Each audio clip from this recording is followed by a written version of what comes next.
오늘 말씀은 신명기 21장 1절부터 14절까지입니다.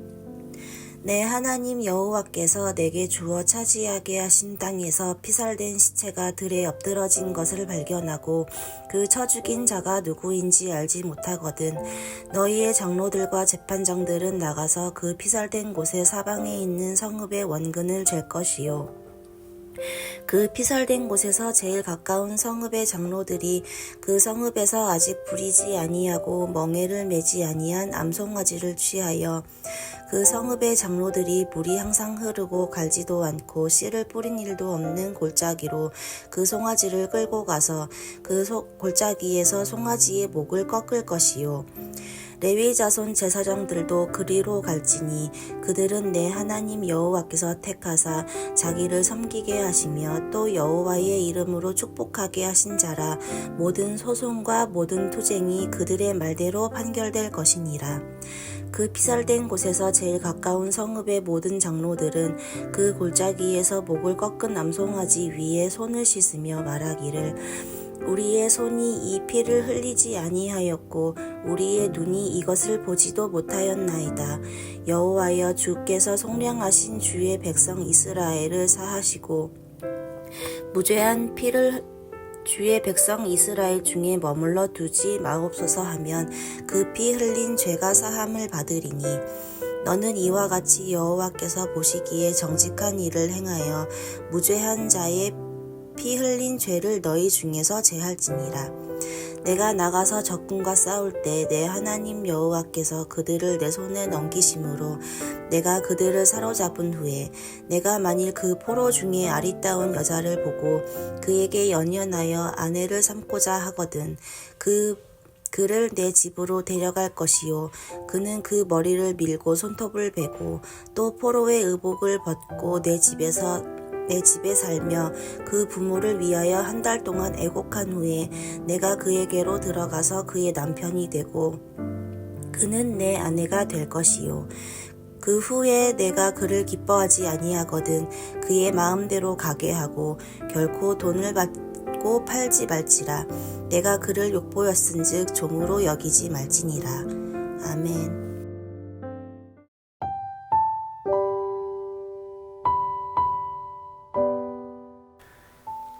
이스라엘은 이제 곧 가나안 땅에 들어갑니다.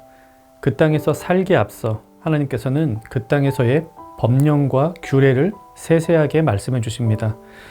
우리의 삶은 현실이죠. 그래서 하나님의 말씀도 아주 현실적이고 구체적입니다. 오늘 말씀에서는 살인으로 인한 억울한 죽음에 대한 규정과 전쟁 포로에 대한 규정 말씀합니다. 큰 원칙은 이렇습니다. 억울한 죽음에 대한 책임은 가장 가까운 마을 공동체에게 있습니다. 그들은 죽음에 대한 책임을 가지고 의식을 치러 주어야 합니다. 사람은 소중하기 때문입니다. 더군다나 억울한 죽음에 대해서는 서로가 책임을 지는 것이 공동체의 법령입니다. 전쟁 포로에 대해서는 만약에 전쟁 포로를 데리고 집으로 오려면 종 취급해서는 안 됩니다. 사람으로 가족으로 대우해야 합니다. 마찬가지 사람은 소중하기 때문입니다. 먼저 1절부터 9절까지 말씀 보면요. 억울한 죽음에 대한 책임 규정이 나옵니다. 이 아벨의 때부터 억울한 사람의 피는 땅에서 울부짖는다고 했습니다. 우리 전통에서는 원혼이라고 부르기도 하는데요. 창세기 4장 10절입니다. 이르시되 내가 무엇을 하였느냐 내 아우의 핏소리가 땅에서부터 내게 호소하느니라. 실제로 죽은 자들이 말을 한다는 의미가 아니라 하나님께서 이런 억울한 죽음을 싫어하신다는 말씀입니다. 이런 억울한 죽음을 공동체는 어떻게 처리해야 할까요? 시신이 발견된 곳과 가장 가까운 마을의 지도자들이 의식을 거행해 주어야 합니다. 무죄한 송아지를 죽이는 것입니다. 그리고 기도합니다. 이 죽음은 우리와 상관없다는 호소의 기도이고 또한 이후에 또 다른 무죄한 이의 살인이 일어나지 않기를 바라는 소원의 기도를 드립니다. 이렇게 함으로 억울한 죽음에 대해서 우리 마을은 책임이 없다는 것을 보여주고 또 다른 살인을 막습니다. 살인자를 처벌하는 것이 당시의 법령이었지만 살인자를 알 수 없으면 엉뚱한 복수극이 또한 펼쳐질 수도 있겠죠. 그런 것을 막는 제도입니다. 생명은 하나님이 주셨으므로 죽음에 대해서는 반드시 누군가가 책임을 져야 합니다. 그러나 모두 자신이 저지르지 않은 일에 대해서는 책임을 지고 싶어 하지 않습니다.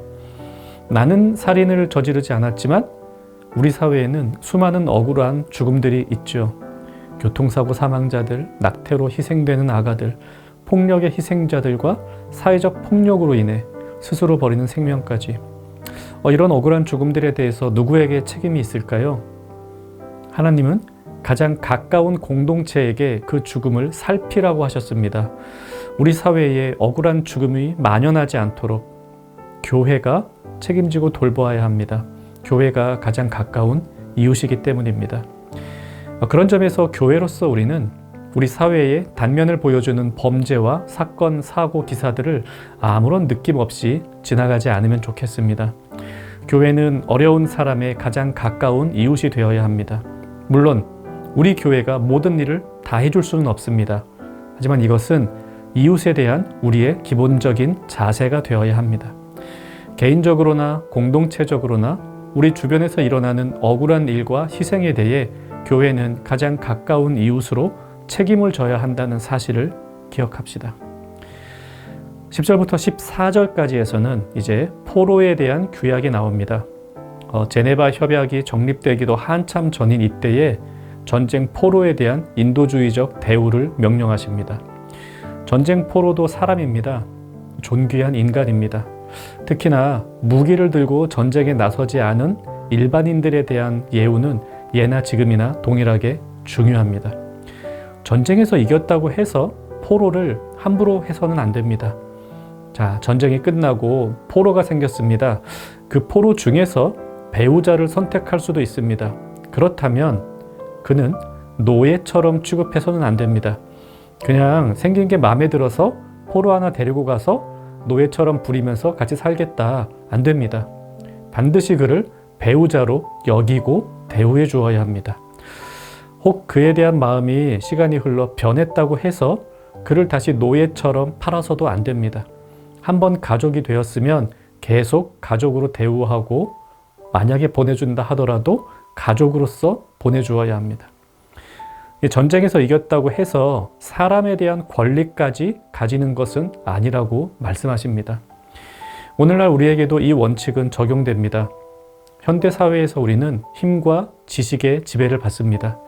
더 많이 가지고 더 많이 아는 이들이 타인을 조종하고 지배합니다. 하지만 하나님은 그러지 말라고 하십니다. 그런 거 많이 가졌다고 그것이 없는 사람을 무시하고 배척해서는 안 된다고 하십니다. 사람을 존중하고 예의를 갖추어야 합니다. 모든 이들을 다 그렇게 대우해야 합니다. 이런 생각을 한번 해봅니다. 어떤 이유 때문에 내가 지속적으로 무시하고 있는 사람은 없는지, 나는 이런 사람들은 참 아끼고 사랑하고 배려하는데 저런 사람들에 대해서는 무시하고 상종 못할 인간으로 보는 그런 경우는 없는지. 하나님은 사람을 창조하실 때 하나님의 형상을 따라 지으셨습니다. 사람은 소중합니다. 그 사람을 위해서 하나님이 인간이 되어 이 땅에 오셨고 그 사람들을 통해서 지금은 하나님 나라를 확장해 가십니다. 사람은 소중합니다. 말씀 생각하며 기도합시다. 생명을 소중히 여기게 하소서, 사람을 소중히 여기게 하소서, 이렇게 기도하시고요. 내가 무시하거나 외면하는 이들에 대해 사랑과 용서의 마음을 가지게 하소서. 오늘 하루도 사람을 소중히 여기며 사는 청년가족 되기를 바랍니다.